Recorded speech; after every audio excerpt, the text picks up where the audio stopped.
Continuando então a nossa leitura do livro Coroa da Santidade, o fato de esse homem ter fundado a Igreja Católica. Esse homem, mesmo Jesus Cristo, a quem vimos, só pode ser razoavelmente considerado como o próprio Deus. Fundou uma igreja em São Pedro, e essa igreja realmente persiste até hoje.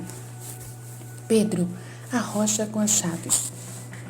Todos os cristãos reconhecem que Jesus realmente disse a Pedro: Tu és Pedro, e sobre esta rocha edificarei a minha igreja, e as portas do inferno não prevalecerão contra ela, conforme Mateus 16:18. Mas existem dois tipos básicos de interpretação deste versículo. Uma interpretação sustenta que significa o seguinte: Tu és Pedro, e sobre esta rocha edificarei minha igreja, e as portas do inferno não prevalecerão contra ela. Ou todas as outras interpretações, de uma maneira ou de outra, apostam que Jesus estava envolvido em acrobacias semânticas aqui e nem sequer significam algo próximo ao que ele disse. Alguns, por exemplo, acreditam que por esta rocha Jesus não estava se referindo a Pedro, mas talvez estivesse fazendo uma referência oblíqua e vaga apenas à fé de Pedro, por mais que se edifique uma igreja apenas com base no que se supõe. Outras tentativas dentro dessa segunda classe de interpretações reconhecem que essa primeira tentativa talvez não tenha sido a mais honesta. Portanto, estas procuram olhar para a palavra grega usada como rocha para insistir que isso só pode ser entendido como uma referência ao próprio Jesus, não para Pedro. Mas essa tentativa é igualmente bizarra. Se Jesus estivesse falando apenas de si mesmo, por que diabos teria começado a mesma frase, como tu és Pedro?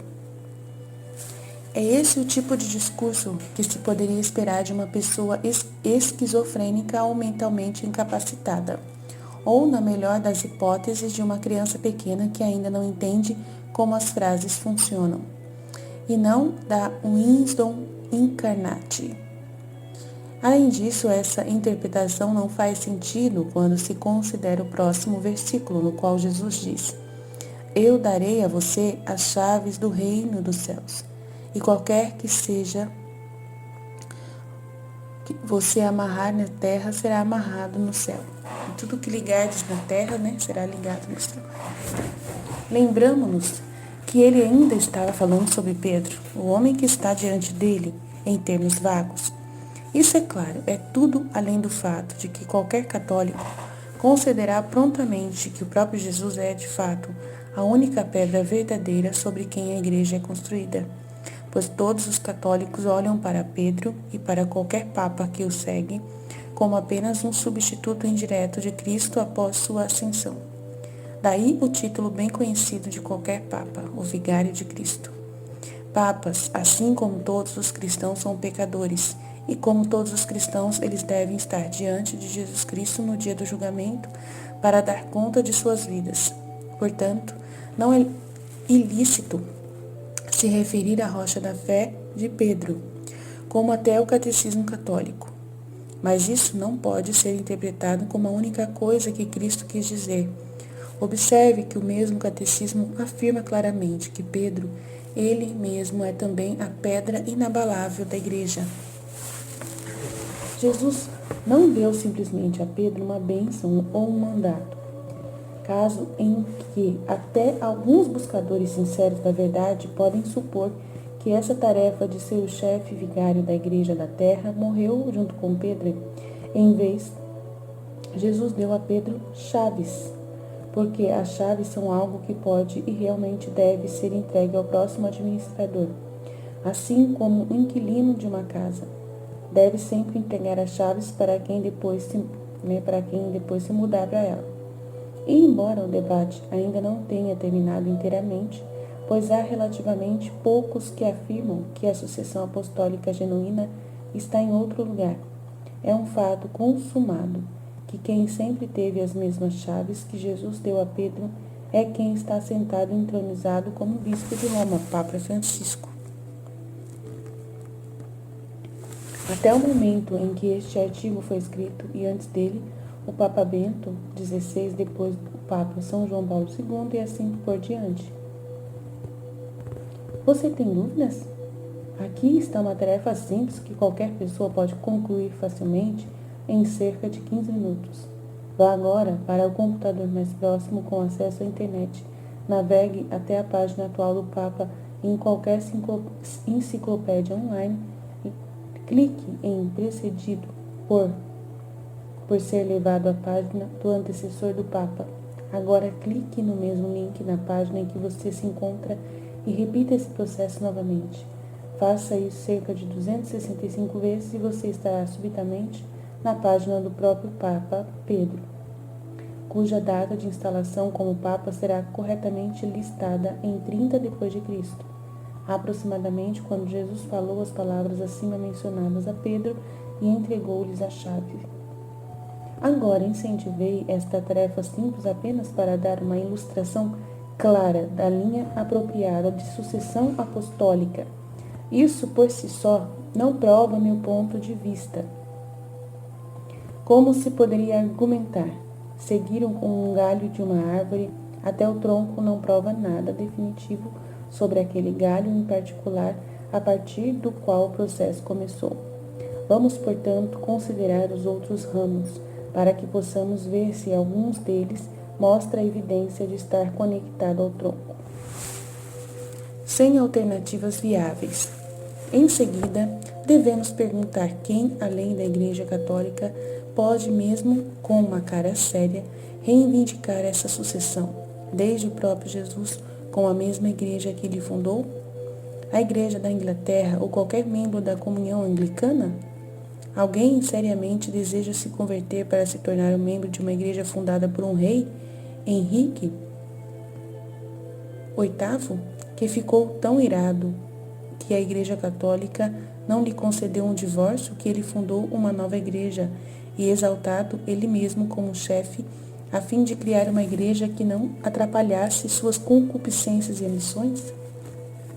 Que esta é a história da Igreja da Inglaterra não é difícil de descobrir, nem é contestado por historiadores sérios. Os muitos mártires católicos ingleses, vendo claramente o absurdo absoluto da situação, derramam seu sangue porque não concordam com essa tentativa blasfema de poder secular de usurpar a autoridade divina e nunca serão capazes de esquecer. Não é, por acaso, que talvez o maior apologista cristão dos 20, C.S. Lewis, era um anglicano que nem conseguia evangelizar por sua própria denominação, escrevendo, por exemplo, neste livro, não estou tentando converter ninguém para a Igreja da Inglaterra. Desde que me tornei cristão, achei o melhor, talvez o único serviço que eu poderia fazer pelos meus vizinhos incrédulos era explicar e defender a crença que era comum a quase todos os cristãos. Aqui Lewis implica fortemente, se não afirma explicitamente, que se esforçar para trazer almas para o rebanho de sua própria igreja em particular, nem seria um serviço para os incrédulos. A Igreja Ortodoxa.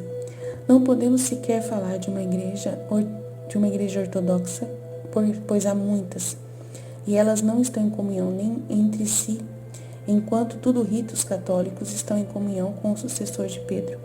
Então vamos olhar para a maior igreja ortodoxa, um particular, igreja autocefalia governada pelo patriarca da Constantinopla. Como este artigo Bartolomeu I, basta seguir a linhagem de Bartolomeu brevemente, até o início dos anos 20, século XX. Encontrar lascas e fraturas que indiquem que é claramente uma instituição mundana, não do céu, com o qual estamos lidando, pois neste momento encontramos Joaquim III, um maçom, e a turbulência que o precedeu imediatamente. Ainda mais estilhaços ocorreram pouco antes disso, quando 4 igrejas orientais separadas se declararam autocefálicas no final da década de 20, século. Considere que declarar autocefalia é pouco mais que um eufemismo para cisma, e agora ainda outra lasca pode ser adicionada: o cisma de Constantinopla de Moscou, ou o cisma da Igreja Ortodoxa de 2018, que já está entrando nos livros de história dos estudiosos que agora os criaram. Se não estava claramente anteriormente, agora a ortodoxia não é refúgio para o cristão que procura uma santa igreja. Somente a igreja apostólica fundada por Deus encarnado quando ele andou na terra há 2000 anos. Mesmo se concedermos as reivindicações à sucessão do patriarcado ecumênico de Constantinopla, ainda nos resta apenas uma igreja fundada de Santo Andreu, não como a igreja fundada em Jesus em São Pedro, pois os próprios ortodoxos centrados em Constantinopla alegam apenas que remetem sua autoridade a uma igreja em Bizâncio, supostamente, mas provavelmente não de fato fundada por esse apóstolo, uma fundação que, mesmo que verdadeira, é mencionado em nenhum lugar nas Escrituras e não tinha nada a ver com a intervenção direta de Jesus. Por que então, mesmo que concedamos todas as reivindicações dúbias da fundação da Igreja Ortodoxa em Constantinopla, você escolheria uma igreja fundada por Santo André sobre a igreja fundada por Jesus Cristo? Lembre-se de que repetidamente deixou claro nas Escrituras que Pedro é o principal entre os apóstolos, além de ser aquele sobre quem Jesus falou claramente em sua igreja, no mencionado Mateus 16:18. Então vemos que Pedro é aquele a quem Jesus dirigiu para alimentar minhas ovelhas após a ressurreição e antes de partir para o céu, conforme João 15. Pedro sozinho é mencionado como declarado com autoridade no Concílio de Jerusalém, escrito em Atos, capítulo 15. Somente Pedro tem fé para andar sobre a água em Mateus 14. Em Mateus 16, Marcos 8 e João 6, Pedro é o primeiro dos apóstolos a confessar a divindade de Cristo. Em Mateus 19, Marcos 10, Marcos 11 e em outros lugares, Pedro faz perguntas a Jesus em nome de todos os apóstolos. O barco de Pedro é uma metáfora para a igreja, é o vaso escolhido no qual Jesus instrui em Lucas 5. Jesus diz a Pedro também em Lucas 5 para baixar as redes para a captura. Praticamente toda vez no Novo Testamento, quando vários apóstolos são listados, Pedro é listado primeiro, mesmo quando João, aquele que Jesus amou, é incluído. O nome de Pedro no Novo Testamento é de fato mencionado mais vezes do que o nome de todos os outros apóstolos somados. Agora, ninguém nega que Pedro governou a igreja em Roma durante sua vida. Ninguém nega que somente a igreja católica reivindique adequadamente ser a igreja cristã de Roma, mesmo se tentarmos usar acrobacias exegéticas para desviar das claras palavras de Jesus ao fundar sua igreja em Pedro. Nenhum outro apóstolo, dados os dados básicos das Escrituras, chega perto, remotamente, de ser aquele que poderíamos identificar como a cabeça legítima da igreja. Podemos então simplesmente rejeitar completamente a autoridade apostólica e nos voltarmos para o protestantismo? Esses cristãos, sejam eles classificados si mesmos evangélicos, batistas, metodistas, pentecostais, luteranos, presbiterianos ou o que você quiser, geralmente não reivindicam sucessão apostólica, mas eles reivindicam algo especial para si mesmos. E isso é comprovado por Atos, pelo menos. Todos eles buscam convertidos e qualquer protestante que não os busque deve se perguntar por que ele deve permanecer em uma denominação pela qual ele não pode sequer reunir entusiasmo suficiente para desejar convidar outras pessoas. Ao ingressar em qualquer uma dessas igrejas protestantes, você está se tornando membro de uma religião fundada antes de 1521 depois de Cristo. Depois, né? Então, depois, né? Antes não é. Onde estava a igreja durante esses 1500 anos, desde que Deus encarnou e fundou? Então, é uma igreja que foi depois de 1521, né? Depois de Cristo. É que aqui ele deve fazer diferente. Aquele que veio à terra e quem disse a Pedro de sua igreja os portões do inferno não prevalecerão contra ela, de fato mentiram. porque foi exatamente isso que aconteceu pelos 1500 anos seguintes, ou pelo menos por 1200 anos após sua ligação à romanização. Afirmar isso, que é necessário para aderir ao protestantismo de qualquer sabor, é negar a bondade ou a onipotência de Cristo. Mas qualquer negação é blasfêmia. Você realmente deseja ser membro de uma igreja cujo ímpeto era um homem como Martinho Lutero? Pois, embora o luteranismo seja a denominação fundada por ele diretamente, todos os protestantes denominações são seus filhos espirituais. Lutero, um homem que rejeitou os votos absolutos e incondicionais que ele ofereceu livremente como adulto. Um homem que exibiu todas as qualidades de um indivíduo psicótico, que passou a culpar a Igreja Católica por seus próprios problemas espirituais e iniciar uma nova religião que era pouco mais que uma tentativa fútil de automedicar seu temperamento neurótico, fingindo que somente a fé é uma frase encontrada lugar algum nas Escrituras. Tudo o que importa para o cristão é que qualquer cristão pode pecar poderosamente? Por sua própria admissão, ele não fazia ideia do que essa coisa chamava de indulgência, que é o motivo pelo qual ele é mais conhecido por se rebelar. Até era sua chamada conversão depois de supostamente ter repulsa ao ver a fé em uma viagem a Roma. Foi uma reflexão tardia, conveniente, publicada anos após a jornada, pois se mostrou uma arma útil para atacar Roma após sua excomunhão. Como um furioso garoto de 19 anos escrevendo um discurso autobiográfico contra seus pais, somente depois que ele é expulso de casa por alguma causa perfeitamente justa. Mas além de considerar o que apontam os fatos biográficos da vida de Lutero, como levar a sério os ensinamentos de um homem que nega a existência da verdade que todo ser humano razoável conhece com absoluta certeza? De que temos livre-arbítrio? O livre-arbítrio é o maior presente de Deus para o homem e o mais óbvio para todos. Sabe, ele tem livre-arbítrio, sabe que tem livre-arbítrio. Que alguns loucos disfarçados de acadêmicos aqui e ao longo da história da filosofia fingem que esse fato não é verdade e não é surpreendente. O trágico é que há até um único seguidor para encontrar esses homens loucos, muito menos os incontáveis milhões de Lutero que Lutero tinha e tem. Como estamos agora, 500 anos depois, com uma grande oportunidade de sabedoria em retrospectiva, ao ver que se tornou o protestantismo, há muito tempo que aqueles que seguem Lutero, sejam luteranos em particular ou protestantes em geral, que o veem como o primeiro reformador, acorde e veja a verdade clara sobre o próprio homem e o movimento protestante que ele iniciou. Vamos então recorrer aos chamados não denominacionalismo, como muitos milhões hoje estão fazendo, vendo a fraqueza óbvia entre todas as igrejas do protestantismo e ortodoxa, tendo em mente que o pentecostalismo geralmente acaba sendo pouco, mas um movimento ao contrário de uma religião, e portanto também pode ser classificado corretamente como um certo fio de não denominacionalismo.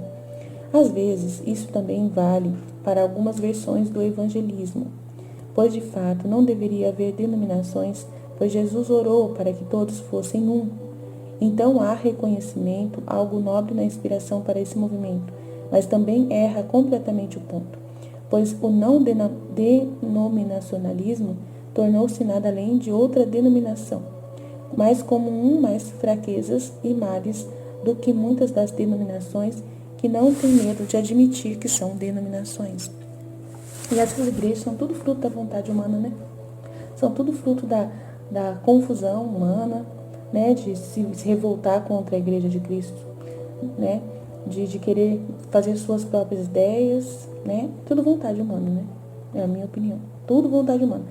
Agora que Jesus vai trazer o conteúdo da Luísa Picarreta, mostrando a diferença da vontade humana com a vontade divina, todo mundo vai começar a perceber que todas as religiões fundadas na vontade humana são lixo. São um lixo total. Qualquer história que vai mostrar que foi vontade humana as outras igrejas, né? Então, na hora que eles descobrirem o que Jesus fala da vontade humana, só o pó, que é o verdadeiro anticristo, só o pó. Todo mundo vai sair correndo dessas igrejas, se forem inteligentes, é claro, né? Espero que nenhum leitor suponha que o mero cristianismo seja apresentado aqui como alternativa aos credos das comunhões existentes, como se por Deus, para revelar Cristo ao mundo degenerado, deve exibir uma vida semelhante a Cristo. Mas Lutero não. E é inconcebível que um tipo de homem como ele deveria ter sido escolhido por Deus para retornar à Igreja de Cristo, reformar a Igreja de Cristo. Um homem poderia adotar isto em preferência para congregacionalismo ou ortodoxia grega ou qualquer outra coisa. É mais como um corredor pelo qual as portas se abrem para várias salas. Se eu puder trazer alguém para aquele salão, terei feito o que tentei. Mas é nos quartos, não no corredor, que há fogueiras, cadeiras e refeições. O salão é um lugar para se esperar, um lugar para experimentar as várias portas, não um lugar para morar. Para esse propósito, o pior dos cômodos, o que quer que seja, eu acho preferível. Em outras palavras, C.S. Lewis está dizendo francamente que mesmo pior denominação cristã seria melhor do que não denominacionalismo. Para um esqueleto, um conjunto de crenças frouxas, acompanhadas, como é hoje em dia, por pessoas que se agrupam em torno de gosto semelhante no rock cristão. Não é uma religião. Dificilmente se pode abrir uma página do Novo Testamento sem perceber que seguir a Cristo não passa de uma mera mentalidade antes do que Jesus começou, como claramente exibido nas páginas do Novo Testamento, é uma instituição concreta e literal.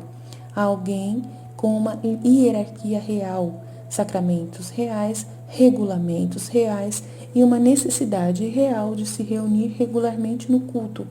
De fato, ninguém nega que os primeiros cristãos estejam entre os maiores cristãos, a quem todos devemos nos esforçar para imitar. E esses primeiros cristãos nem sequer tinham a Bíblia, como certa vez apontou o grande estudioso mencionado no prefácio deste livro. O Novo Testamento era um sacramento muito antes de ser um documento. Pecamos contra a própria Bíblia, supondo que é tudo o que precisamos para ter um relacionamento pessoal com Jesus Cristo. Aqui sinto que devo dar um testemunho pessoal brutalmente honesto. Trabalho há anos como professor de filosofia em uma faculdade pública secular de Nova York. E não em qualquer faculdade, mas no meio do que é repetidamente classificado como a área urbana mais pós-cristã e menos atenta à Bíblia da cidade. Todo o país, então, para dizer o mínimo. Não estou exatamente diante de um grupo de religiosas e seminaristas piedosas, bem instruídas, quando me levanto todos os dias para ensinar. Mas tem uma observação de que eu gostaria de evitar, mas simplesmente não posso. Das centenas de estudantes que tive nesta atmosfera, às vezes são os zelosos protestantes ou cristãos não denominacionais que mesmo entre os muitos pagãos, ateus e nones, sentados adjacentes a eles, pode ser o mais teimoso em não querer reconhecer argumentos sólidos, lógica válida e boa filosofia. Veja bem, meu ensino tende a se concentrar na bondade, na verdade e na beleza, como encontradas nos filósofos gregos antigos, por exemplo, Sócrates, Platão e Aristóteles. Mas muitos protestantes e não confessionais cristãos têm sido alimentados com a fé sozinha, e somente as escrituras mentem por tanto tempo, e alguns têm tão prontamente absorvido essas mentiras que talvez sem reconhecê-lo, eles passaram a desprezar as obras, passaram a desprezar a boa filosofia moral, e eles chegaram a desprezar a séria aplicação da razão e intelecto a qualquer uma das grandes questões existenciais. E estes são os frutos de Lutero. Aí não está falando que a Bíblia mente, né? Mas que eles usam ela para ser mentira, né? Infelizmente.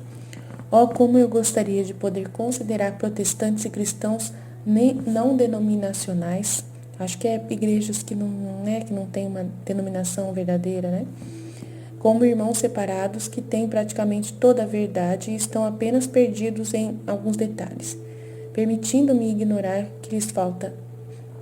o tanto que lhes falta, e fingir que está tudo bem, mas esse tipo de ecumenismo, embora popular hoje em dia, é falso, pois é uma forma de ódio, implica implicitamente desejar que uma alma permaneça no erro e seja privada das graças dos sacramentos, tão grandes que não podem ser rivalizadas em nenhum lugar do mundo. E esses erros não são meramente hipoteticamente perigosos, mas já causaram estragos em todo o mundo. Por exemplo, muitos acadêmicos e pesquisadores já demonstraram que é exatamente isso que a maioria dos protestantes aceita. Por exemplo, a contracepção artificial, que é permitida pela principais denominações, por todas as denominações protestantes. O divórcio, coisas que estão na origem do colapso total da sociedade, da família, são testemunhados no Ocidente nos últimos anos e nas últimas décadas. E assim vemos que não só o catolicismo é claramente a igreja que o próprio Jesus fundou, mas também que mesmo que não fosse, não haveria esperança de encontrar sua igreja em outro qualquer lugar, pois todas as outras ações se mostram completamente indignas. Portanto, no mínimo, qualquer alma que deseja sinceramente se unir a Cristo pode, da Igreja Católica, dizer com Pedro, depois de ponderar que outra igreja, denominação ou movimento de qualquer espécie que afirma ser de Cristo, para quem nós vamos? Não há mais para onde ir? O paradoxo milagroso. Considere isso. A Igreja Católica é a única instituição na face da terra com um botão embutido de autodestruição total simples, com um único clique, perpetuamente sentado à mesa de seu líder. Para a Igreja Católica, afirma que todos ex-cátedra proclamações do Papa são verdadeiramente infalíveis, o que significa que nem possível para eles estarem errados. Se você perguntasse a um católico sério o que ele faria se amanhã o Papa ensinasse dogmaticamente que Maria não foi levada para o céu, ele deve responder a você algo como efeito de eu responderei essa pergunta quando você me disser o que faria se 2 mais 2 fosse 5. De fato, tudo seria necessário em uma única contradição entre duas declarações ex-cátedra encontradas qualquer lugar em sua história para destruir a Igreja Católica. A Igreja teve 266 papas ao longo desses 2000 anos de história.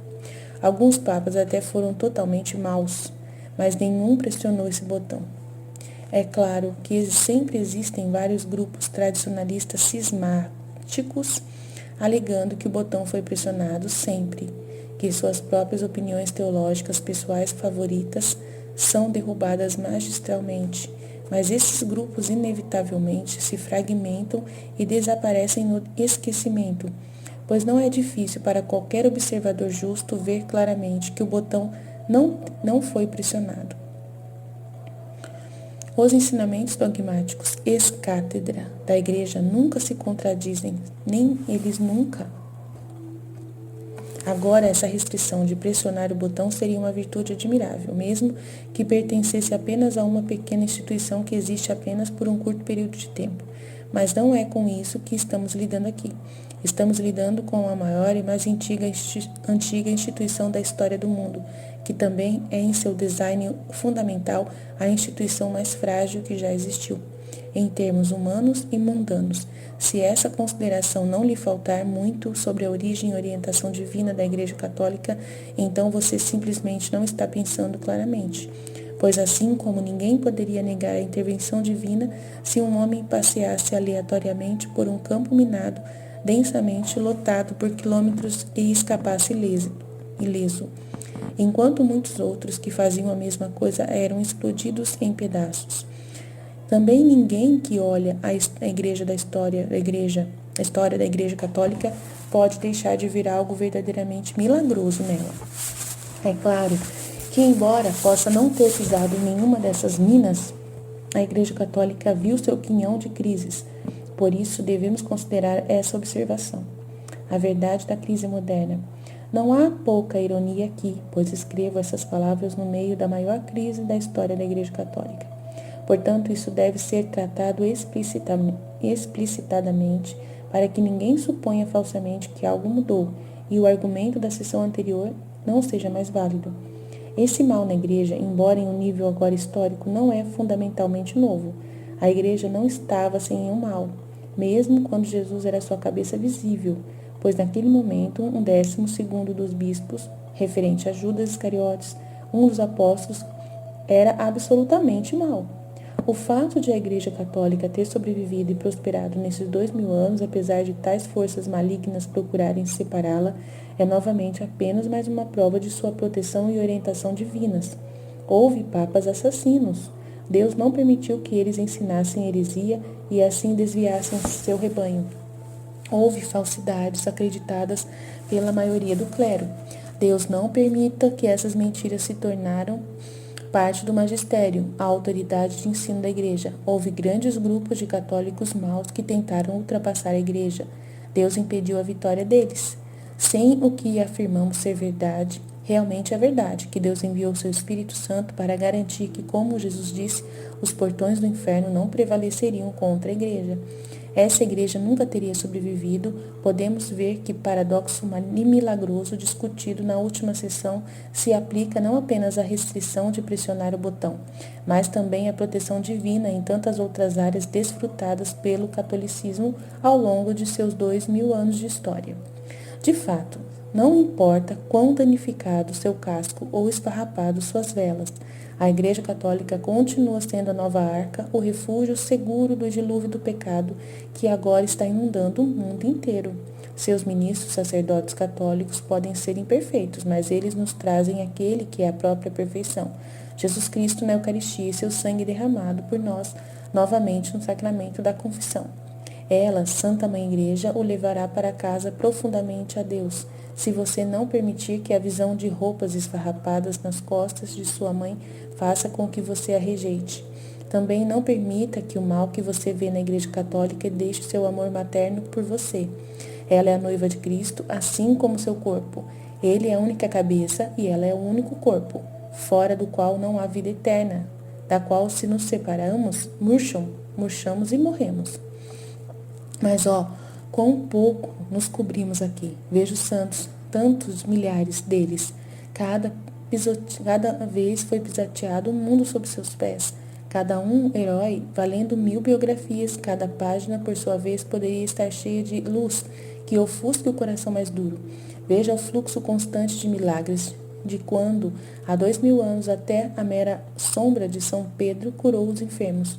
Todo o caminho até os dias atuais, com tantas curas milagrosas, contadas e incontáveis, intervenções divinas, milagres eucarísticos, profecias cumpridas, fenômenos celestes observados, por exemplo, 70.000 que viram o sol dançar no céu em Fátima em 1917, corpos incorruptos que permanecem por séculos exatamente no mesmo estado material que gozavam no momento da morte, imagens divinamente desenhadas.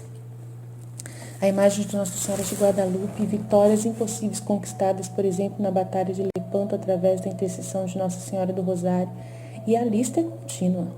Olhe para a arte de tirar o fôlego, da qual ninguém encontrará em nenhum outro lugar da história do mundo, atraído por católicos devotos e influenciados pelas realidades católicas. Veja as impressionantes catedrais, todas construídas para glorificar o Deus que os católicos adoram na Santa Eucaristia. Obras-primas com as quais nenhum outro edifício da terra pode se comparar. Veja a música sacra que, quando é cantada das bocas dos religiosos pelos grandes espaços dessas mesmas catedrais, faz os ouvintes esquecerem que ainda estão no meio de uma peregrinação terrena. Não aceite minha palavra por nada disso, investigue você mesmo. Nesta investigação, entre as outras coisas gloriosas que você descobre, haverá milhares de instâncias individuais de clara intervenção sobrenatural. Tudo isso apontando para a validade da Igreja Católica e seus ensinamentos. Pode ser que, com o tempo, um ou dois desses indivíduos e itens são mostrados como sendo fraudes, alucinações ou fraudes. E daí? Por aquilo que eles testemunham a glória da Igreja, a existência de Deus e a revelação de sua vontade, enfraquecer-se por causa de poucas coisas? Todos e cada um precisaria ser mostrado como falso, e isso simplesmente nunca acontece.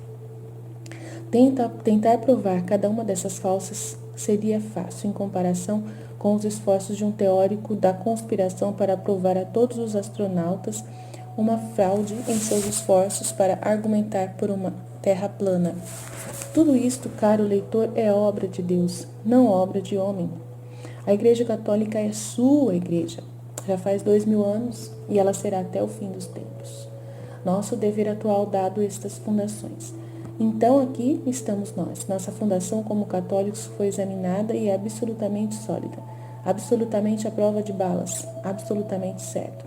Verdadeiramente, portanto, todos devemos ser católicos. Caso exista alguma margem de ambiguidade nesta afirmação sobre o que se entende por todos nós, vamos deixar mais claro, todo ser humano da face da terra, do planeta, tem o dever de se tornar um membro da Igreja Católica de Cristo, para ter sua salvação. É realmente muito simples. Além disso, devemos acreditar em tudo que a Igreja ensina e sempre se comportar de acordo com essas crenças, e se houver alguma confusão sobre as quais são essas crenças, o Catecismo da Igreja Católica deve ser consultado. Essa resposta é o que é exigido apenas pelo desejo de ser uma pessoa que leva a sério as exigências da verdade, pois nas sessões anteriores vimos claramente que essa resposta é simplesmente o que as premissas mais básicas, às quais ninguém pode negar razoavelmente, e levam. E ninguém pode fingir levar a sério qualquer premissa se ele se recusar a prestar atenção no que se segue. A verdade não se importa com nenhuma racionalização que se oponha a ela, e racionalização é vontade humana. Muito pelo contrário, com força invencível derruba qualquer coisa que ouse permanecer em seu caminho. A verdade também não se importa com as pessoas de uma determinada idade, a proclamam como politicamente incorreta, julgadora, insensível, pastoral ou qualquer outro termo sonhado por aqueles cujos motivos são maliciosos e que pretendem que isso aconteça. Significa, tem o direito de derrubar o único termina com os quais os próprios meios existem. Mas não devemos apenas ser católicos, como se uma identificação passiva como tal e um segmento básico dos preceitos mínimos fosse suficiente. Por ser um católico morno, é como ser um cônjuge morno. Contradiz o próprio objetivo da vocação, que é supostamente a de um amor incendiado, e qualquer incêndio está completamente morto ou está queimando de quente. Da mesma forma, tornar-se católico é como entrar nas Olimpíadas, o que ninguém faz sem lutar pelo ouro.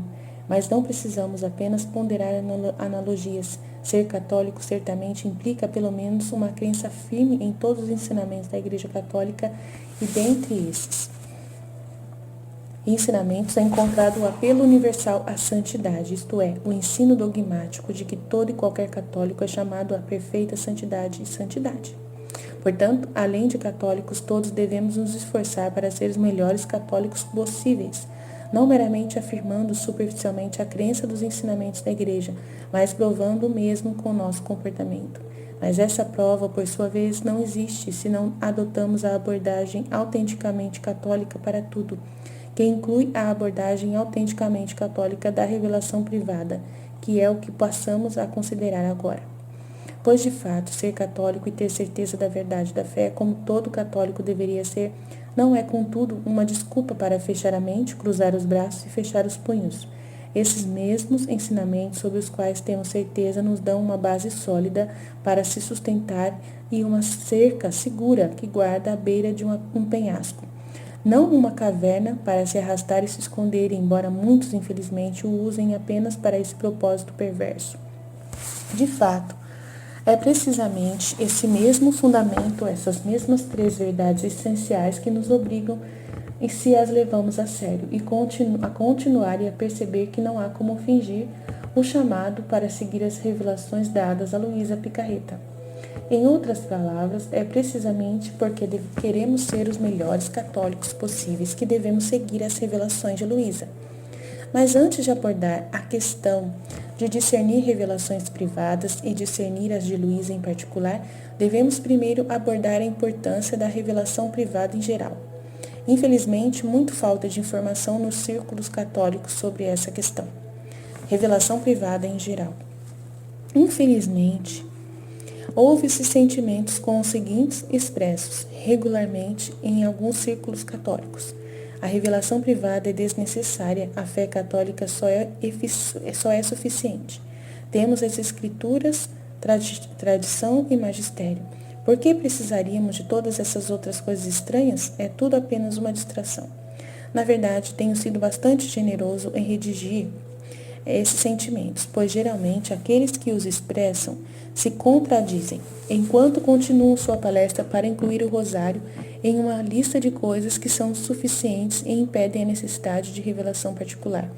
Certamente, como qualquer estudante diligente da história da igreja sabe, o próprio rosário é o assunto de uma revelação privada dado a São Domingos. Fala-se que este rosário é geralmente incluído nas listas de coisas que são suficientes, em oposição às revelações privadas supérfluas. De fato, o rosário é necessário, é mesmo. O fato de não ser um constituinte do depósito da fé não diminui seu status de necessário. E parece que finalmente chegamos a um estágio na história da igreja em que os católicos mais sérios estão começando a perceber esse fato. Todo pontífice em memória recente pediu aos católicos que rezassem o rosário. Todo santo que sabia disso insistia nele, com essa insistência cada vez mais fervorosa ao longo dos séculos. As probabilidades da Igreja Católica condenar, advertir ou mesmo deixar de incentivar o rosário são tão altas quanto as chances de uma lei da gravidade ser revogada com sucesso. E mais recentemente temos o vidente santo de Fátima. Talvez a revelação privada mais claramente confiável da história que sem sérias dúvidas católicas, colocando-a perfeitamente sem rodeios, tudo pessoas de boa vontade podem e devo falar sobre o rosário todos os dias. Reze rosários todos os dias. É a serva de Deus, irmã Lúcia, a única vidente de Fátima que sobreviveu até a idade adulta. De fato, o rosário tira da escritura, tradição e magistério se harmoniza com o mesmo. Todos revelações privadas válidas, mas por si só o rosário é indiscutivelmente uma revelação particular.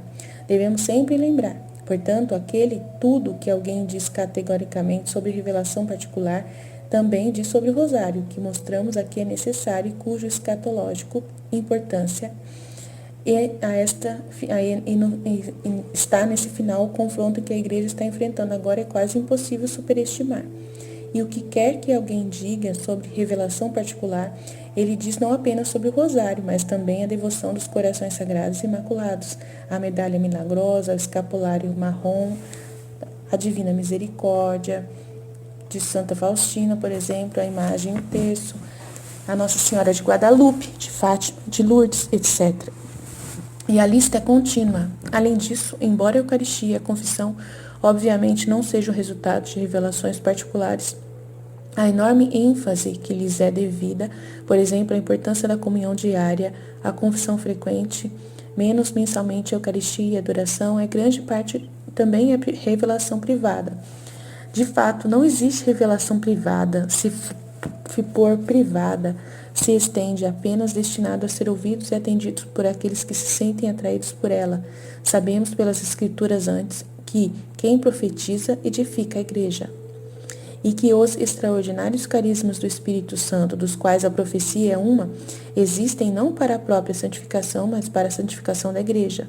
O Catecismo ensina: extraordinários, simples e humildes, os carismas são graças do Espírito Santo, que beneficiam direta ou indiretamente a igreja. Os carismas devem ser aceitos com gratidão pela pessoa que os recebe e de todos os membros da igreja também.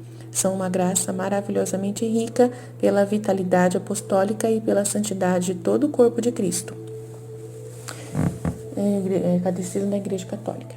Observe que o catecismo não diz que os carismas devem ser aceitos pelos membros da igreja que os consideram agradáveis, mas antes por todos os membros da igreja. O próprio catecismo também parece achar infeliz a terminologia prevalecente, intitulando sua sessão sobre tópicos sobre a chamada revelação privada, colocando a palavra privado entre aspas, como se quisesse sugerir que tal palavra realmente não deveria ser dita sobre uma revelação de Deus, mesmo que não seja que seja ela própria um elemento do depósito da fé. Infelizmente, alguns católicos tratam essa frase do catecismo como se fosse a palavra revelação entre aspas. Essa alteração, é claro, inverte completamente a implicação. Antes, essas mensagens são melhor consideradas de maneira bastante simples, revelações contanto que não sejam confundidos com o depósito da fé, composto pelas Escrituras e pela tradição e interpretado com autoridade pelo magistério. Esse depósito da fé é a norma absoluta para julgar todas as outras alegações alegadas revelações.